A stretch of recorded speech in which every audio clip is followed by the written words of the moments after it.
కొన్ని రోజుల క్రితం సుప్రీంకోర్టు గవర్నర్ వ్యవస్థను సమయపాలన దిశగా మార్చే విధంగా ఇచ్చిన సంచలన తీర్పుపై అనేక మంది చర్చిస్తున్నారు. తాజాగా ఇదే అంశంపై మాట్లాడిన ఉపరాష్ట్రపతి గారు ఈ తీర్పుపై న్యాయ వ్యవస్థ మరో రాజ్యాంగబద్ధ వ్యవస్థపై నిర్ణయాలు చేయకూడదనే అభిప్రాయాన్ని వెలిబుచ్చారు. కేంద్ర ప్రభుత్వం సైతం సుప్రీంకోర్టు తీర్పుపై రివ్యూ పిటిషన్ వేయాలని నిర్ణయించింది.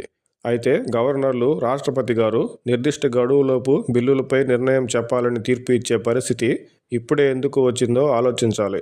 ఇప్పటి వరకు రాజ్యాంగబద్ధ హోదాలో అత్యంత ప్రతిష్ట కలిగిన గవర్నర్ల వ్యవస్థ రాష్ట్ర ప్రభుత్వ పెద్దగా ఉండే గవర్నర్లు బిల్లుల విషయంలో తీసుకునే నిర్ణయాలకు నిర్దిష్ట సమయాన్ని సుప్రీంకోర్టు నిర్ణయించడానికి దారితీసిన పరిస్థితులపై చర్చించాలి. ప్రజలచే రాజ్యాంగబద్ధంగా ఎన్నుకోబడిన ప్రభుత్వాలను ఇబ్బంది పెట్టేలా ప్రభుత్వం ఆమోదించిన బిల్లులపై ఏ నిర్ణయం చెప్పకుండా ఆ బిల్లులను నెలల తరబడి తమ వద్దే ఉంచుకొని తాము పెద్దగా ఉన్న ప్రభుత్వానికే ప్రతిపక్షంగా వ్యవహరించడం రాజ్యాంగబద్ధంగా వ్యవహరించినట్టు కాదు కదా.